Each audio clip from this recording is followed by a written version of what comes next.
Biz bu günləri qarellə kompotu bişirməkdən ötürü, bağlamaqdan ötürü, yəni qarellə dərəcin hər yerdə, hər rayonda, bəlkə də buna bir başqa adlar var, amma biz tərəfdə buna qarellə deyilir.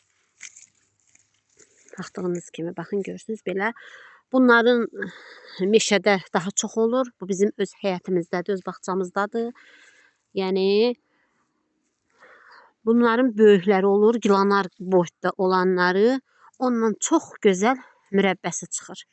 Amma yəni kompot üçün fərq eləmir. Kompota yəni beləsi də yararlıdır. Çox da gözəl kompota çıxır. Qan təzyiqinin dərmanıdır. Ən gözəl dərmandır. Bunun hətta çayını belə dəmləyirsən, çox gözəl çay olur.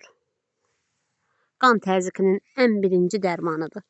Baxın görürsünüz, maşallah olsun, ağacımızın üstü doludur demək olar ki.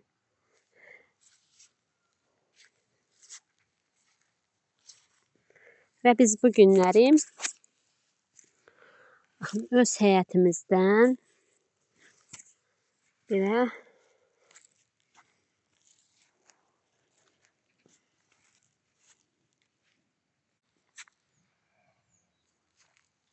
bu da heyvalarımızdır.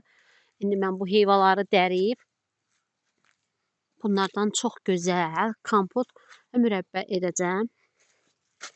Gördüyünüz kimi. Yerə də düşübdür, dibinə də düşüb.